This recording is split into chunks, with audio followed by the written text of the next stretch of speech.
J'explique comment le message est arrivé au Congo en RDC par l'entremise de l'église Sambemalam. Donc c'est par l'église Sambemalam que le message est arrivé au Congo. Donc c'est le pasteur Aïdi Nabala, l'apôtre Aïdi Nabala de Sambemalam qui avait demandé à l'un des pasteurs qui était à l'époque Mukuna, qui est déjà mort, qui était même arrivé à devenir, vous savez, tous les noms qu'il avait pris. Alors, il était pasteur à l'église Sambemalam. On lui a demandé d'aller en Belgique pour s'acquérir, prendre des informations. C'est comme la reine de Séba qui était venue quand il a pris les Salomon. Il est venu voir. Donc on l'a envoyé d'aller s'enquérir, prendre toutes les informations fiables, vraies, d'apporter tous les preuves tangibles. Qu'est-ce qui se passe? Il arrive en Belgique, il apprend que c'est Alexis Barillier et le frère Franck qui apportent les messages. Alors, il est allé auprès, parce que Alexis, c'est celui qui parlait français, donc Franck parlait anglais, et puis avec interprète, donc il lui a pressé les messages, il a accepté les messages, il a compris les messages à un certain niveau, il est venu avec des brochures et tout. Alors, au même moment, il a même ouvert comme une bibliothèque de messages, donc il est venu avec tout un grand de matériel. Automatiquement, il a accepté les messages, il s'est fait baptiser dans le nom de Jésus.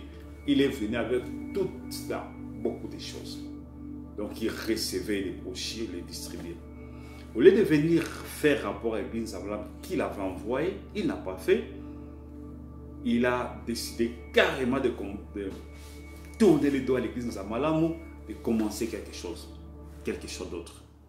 Donc, il commence une église chez lui à la maison. Et puis, il trouve un endroit. Donc à l'époque, il y avait les pasteurs Mbombo, qui étaient les pasteurs à l'église Arigini. Il y avait les pasteurs Barouti, les pasteurs Dioka, tout ça était des fidèles là-bas. Après, je crois qu'on a commencé à faire quelques-uns des diacres, des anciens parmi les Mbombo, les Barouti, comme ça. Et plus tard, comme le frère Franck venait de temps à autre avec Alexis Barillier, alors ils ont commencé à comprendre que des années plus tard, 6 ans, 7 ans, 8 ans plus tard, les pasteurs Mukuna a commencé à dire que Branham est Dieu. Alors, quand il a commencé cette doctrine-là, Alexis, il y a une lettre circulaire qui a dénoncé que non, Mukuna a commencé à s'égarer. C'est comme ça que les pasteurs Mbombo et beaucoup de frères qui étaient devenus des pasteurs plus tard sont sortis de Lemba pour venir à Guinée. Et quand ils sont venus à Guinée, c'est Mbombo qui dirigeait.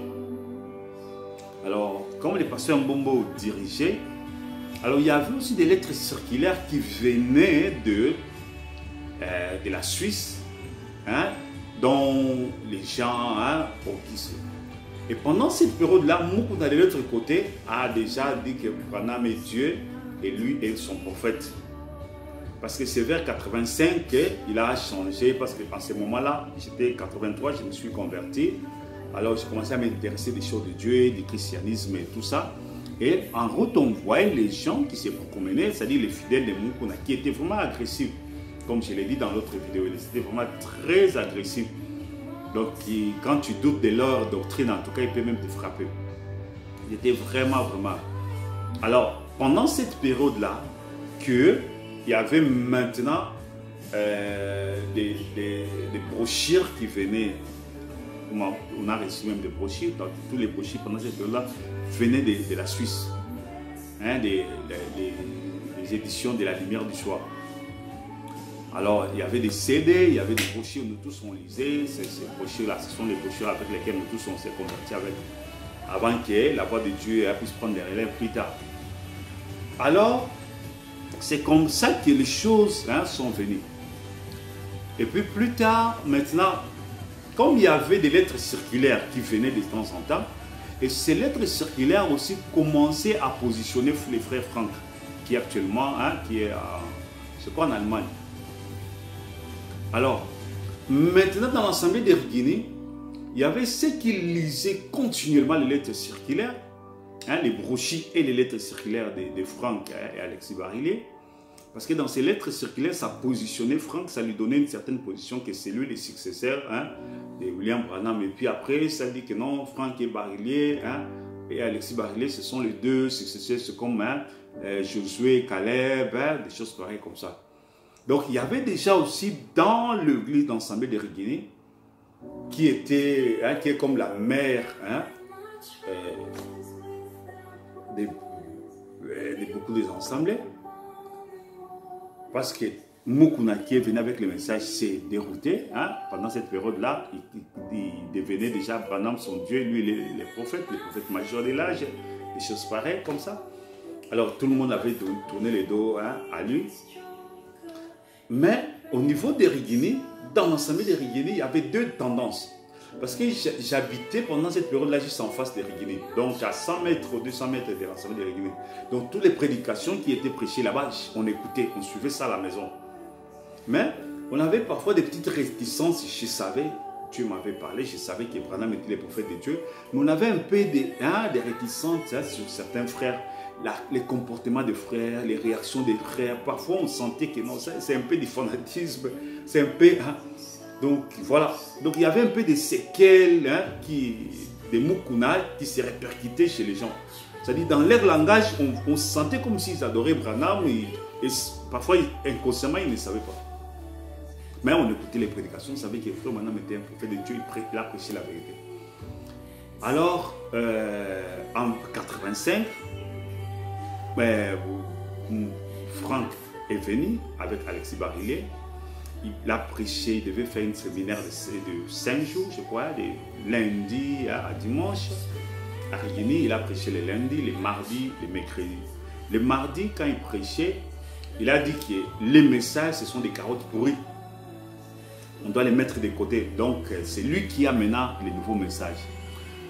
Alors, cette déclaration-là a été... Il y a eu un groupe de gens qui ont crié. C'est-à-dire que c'était des gens qui, depuis, recevaient les messages de Franck, les lettres circulaires de Franck. Alors, ils s'étaient déjà positionnés dans cela. Ils ont crié. D'autres trouvaient ça un peu... Que non, c'était pas les...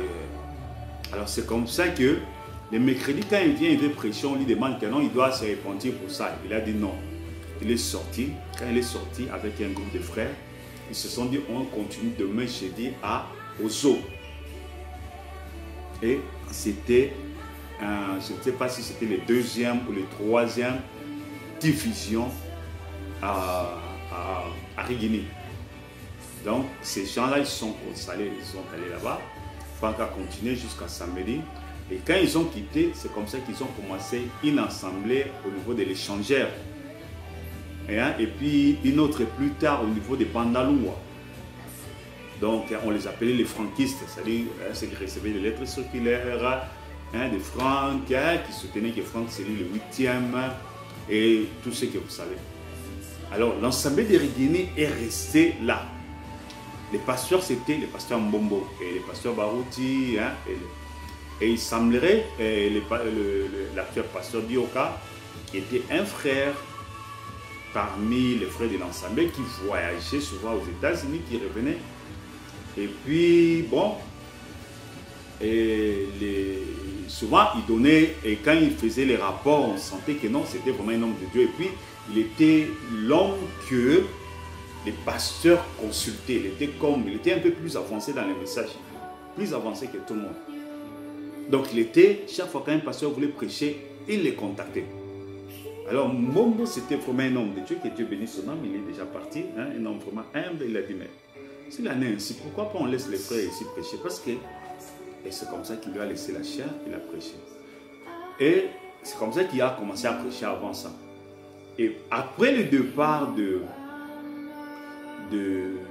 la diffusion qui s'est fait avec les gens qui ont suivi Franck et qui sont allés former l'église à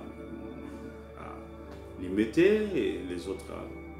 Et puis il y a eu d'autres à Yolo parce qu'il y avait connu d'autres pasteurs avec les 86, 87 qui sont venus, on partageait ensemble avec eux, on les écoutait. Alors, maintenant, le pasteur Mbongo avait demandé au pasteur Dioka de prêcher, c'était pour rectifier parce qu'une grande partie de l'église était sortie. Il fallait maintenant positionner l'église. Et le pasteur Dioka a commencé à prêcher. Quand il prêchait, puis il a commencé à prêcher sur les 7 tonnerres. Oh, ça a déclenché quelque chose à Kinshasa là. C'était vraiment terrible. Maintenant, les gens qui étaient sortis d'Iman, parce que Franck disait que les tonnerres ne sont pas révélés, le 7e sceau n'est pas révélé. Maintenant, les pasteurs Dioka, ils commencent à prêcher sur les 7 tonnerres sont révélés. Oh, donc, c'était... Maintenant, parmi même d'autres qui étaient sortis, ils voulaient venir écouter qu'est-ce qu'il va dire. C'était dans la ville, c'était à la pagaille. Parce que pendant cette période-là, je m'en souviens, nous étions des pasteurs pentecôtistes. Je me suis converti une année 83, 84, j'étais déjà pasteur, j'ai commencé le ministère. Alors, donc, on a servi Dieu, on était comme des gens qui aimaient tellement la parole de Dieu, qui avaient la soif de la parole de Dieu. Alors, on sentait comme un vide à un moment donné. Alors, c'était juste aussi les temps où le message a commencé c'est-à-dire à bouillir. Parce qu'avant, là, à part les trucs de Mukuna, au Congo, les messages étaient comme une église pentecôtiste avancée. Ils n'avaient pas assez de connaissances comme on a aujourd'hui dans le milieu du message. Non. Beaucoup de mystères n'étaient pas. Ils prêchaient les messages, mais ils just sillonnaient au... Ouais, ils just extrapolaient. On n'entrait pas profondément. Et c'est comme ça que quand le pasteur dit au cas, il est aussi, que Dieu le bénisse, il est aussi quelqu'un qui a vraiment eu un socle, qui a mis quelque chose. Ça, tous les pasteurs le connaissent. J'ai suivi même le pasteur Baouti dire ça. Il est celui qui a positionné aussi l'église par là sur les 7 tonnerres, le 7e sceau. Parce que, vous savez, à l'époque, Franck était, le pasteur Franck était comme celui qui avait plus de connaissances. Donc, alors, avec ces lettres circulaires et tout ça, mais on a trouvé que dans ces lettres circulaires, il y avait beaucoup de contradictions avec le message. Beaucoup. En lisant ces lettres circulaires, c'était comme si aussi une pentecôtisme avançait. Beaucoup de positions étaient comparables aux positions pentecôtistes. Alors, quand le pasteur Dioka a commencé à prêcher, parce que, tu vois, ce sont des gens qui ont écouté Mukuna. Mukuna était vraiment un homme plus avancé dans le message. Ça, c'est vrai. Je ne sais pas comment cet homme-là a été poussé par le diable, mais il était un homme vraiment... Donc, c'est là où parfois je regarde, attention avec la connaissance seulement. Attention avec la connaissance, parce que Mukuna était plus avancé que n'importe qui. Tout ce qui se prêche, Mukuna a prêché ça avant 80. Tout ce qui se prêche dans le milieu du message, je vous dis la vérité, Mukuna a prêché ça avant 80. Je n'ai jamais écouté Mukuna, mais j'ai écouté les gens qui ont été avec Mukuna. Ils vous diront que, il dit même tout ce qu'on prêche là, Mukuna a prêché ça. Mukuna a prêché sur les 7 tonnerres. Tout. Sur la seconde venue, Mukuna a prêché ça avant 80. Donc, tout ce qu'il veut raconter actuellement, Mukuna a prêché ça avant. Mais, personnellement, ça m'étonne. Qu'est-ce qu'il était cet homme-là? Parce qu'à la fin, vers 85, il va dire maintenant que non.